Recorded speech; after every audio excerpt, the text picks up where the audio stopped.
한국의 일터에서 계속 반복되는 비극, 이 끔찍한 고리를 이제는 정말 끊어야겠죠. 그래서 정부가 칼을 빼들었습니다. 아주 파격적이고 좀 급진적이기까지 한 계획을 내놨는데요.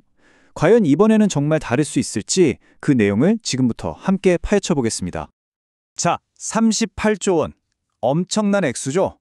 이게 과연 뭘 의미하는 숫자일까요? 바로 매년 우리나라 산업 현장에서 사고 때문에 그냥 사라져버리는 돈입니다. 우리 사회 전체가 치르고 있는 어마어마한 비용인 셈이죠. 하지만 이 비극의 진짜 무게는 단순히 돈으로만 잴 수 있는 게 아닙니다. 이 돈보다 더 뼈아픈 건 바로 이 수치입니다. 보세요. 다른 선진국들과 비교해보면 현실이 정말 적나라하게 드러나죠. 한국은 근로자 1만 명당 사망자 수가 0.39명입니다. 이게 어느 정도냐면 일본의 3배가 넘고요. 영국의 10배가 넘는 정말 압도적인 수치예요.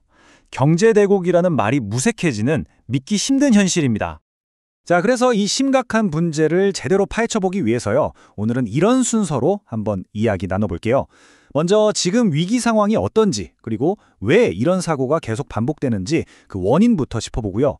그 다음에 정부가 내놓은 새로운 계획과 구체적인 대책들, 그리고 앞으로 어떻게 될 건지 전망까지 쭉 살펴보겠습니다. 네, 그럼 첫 번째 이야기부터 시작해볼까요? 바로 한국 산업 안전 위기의 현실입니다. 이게 단순히 숫자의 문제가 아니에요. 그 피해가 우리 사회의 가장 약한 곳에 집중된다는 게 정말 더 마음 아픈 지점입니다.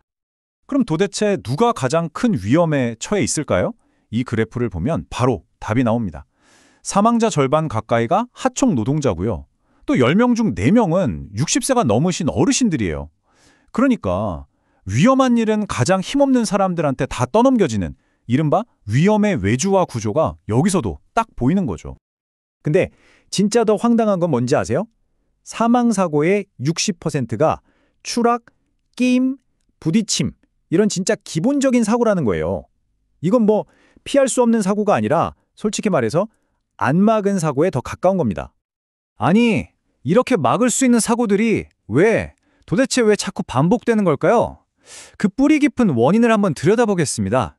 그동안 수많은 대책이 있었는데 왜 다 실패했을까요?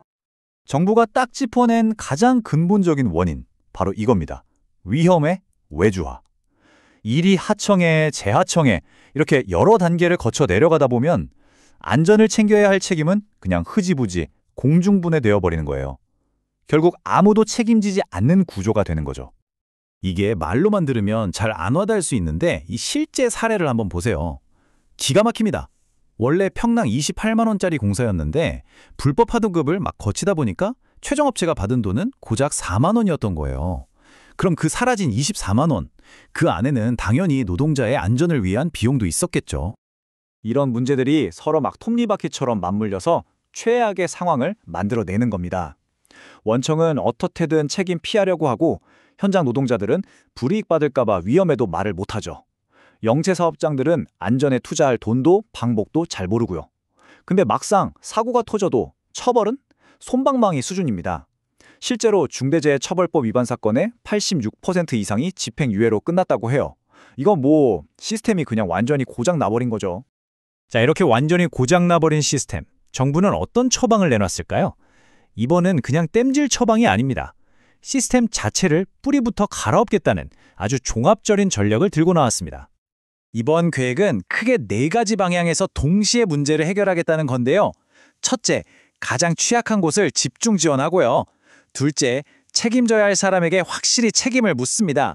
셋째, 안전 인프라를 탄탄하게 구축하고 마지막으로 안전을 무시했을 때 치러야 할 대가를 아주 혹독하게 만들겠다는 겁니다. 자, 하나씩 한번 뜯어볼까요? 자, 그럼 이번 대책의 가장 핵심적인 내용을 한번 살펴볼까요? 정부의 전략은 아주 명확해요. 바로 당근과 채찍을 동시에 쓰는 겁니다. 우선 당근부터 볼게요. 이건 정말 파격적입니다. 돈이 없어서 안전설비 못한다는 말이 안 나오게 영세 기업에는 비용의 90%까지 지원해주고요.